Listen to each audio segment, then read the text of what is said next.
નમસ્કાર દર્શક મિત્રો, @ગુજરાતમાં આપનું સ્વાગત છે। ગુજરાતમાં લાંબા સમયથી મંત્રીમંડળમાં મોટા ફેરફારની ચર્ચાઓ થઈ રહી છે। ત્યારે પ્રધાનમંત્રી નરેન્દ્ર મોદીના ગુજરાત પ્રવાસથી ફરી એકવાર ગુજરાતના મંત્રીમંડળમાં ફેરફારની ચર્ચાઓ થવા લાગી છે। તો ગઈકાલે ગાંધીનગરમાં રાજભવનમાં કંઈક એવું બન્યું કે જેના કારણે ફરીથી ગુજરાત ભાજપમાં ખાનાફૂસી શરૂ થઈ ગઈ છે અને ચર્ચાઓએ જોર પકડ્યું છે। આ ઉપરાંત પીએમ મોદીએ ગઈકાલે મોડી રાત સુધી રાજભવનમાં બેઠકોનો દોર ચલાવ્યો હતો। હાલ પીએમ મોદી 2 દિવસીય ગુજરાતના પ્રવાસે છે। પીએમ મોદી એરપોર્ટથી હેલિકોપ્ટર દ્વારા સીધા વડસર એરફોર્સ સ્ટેશન પર જવાના હતા, પરંતુ છેલ્લી ઘડીએ તેમનું વડસર જવું રદ થયું અને સીધા તેઓ રાજભવન ગયા। ત્યારે મોદી વડસર ન જઈને રાજભવન કેમ પહોંચ્યા તે વિશે વિવાદ ચર્ચાઈ રહી છે। રાજકીય વિશ્લેષકો માની રહ્યા છે કે ગુજરાત ભાજપમાં અંદરખાને કંઈક મોટું રંધાઈ રહ્યું છે।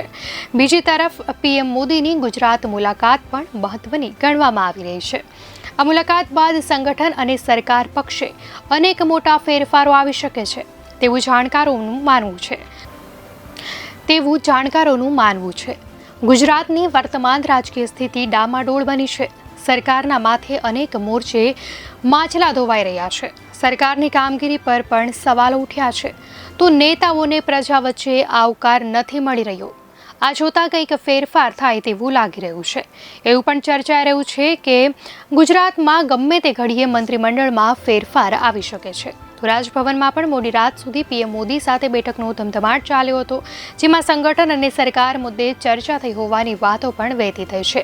જો કે ગુજરાત ભાજપમાં કેવા રાજકીય ફેરફાર આવે છે તે તો હવે સમય આવ્યે જ ખબર પડશે।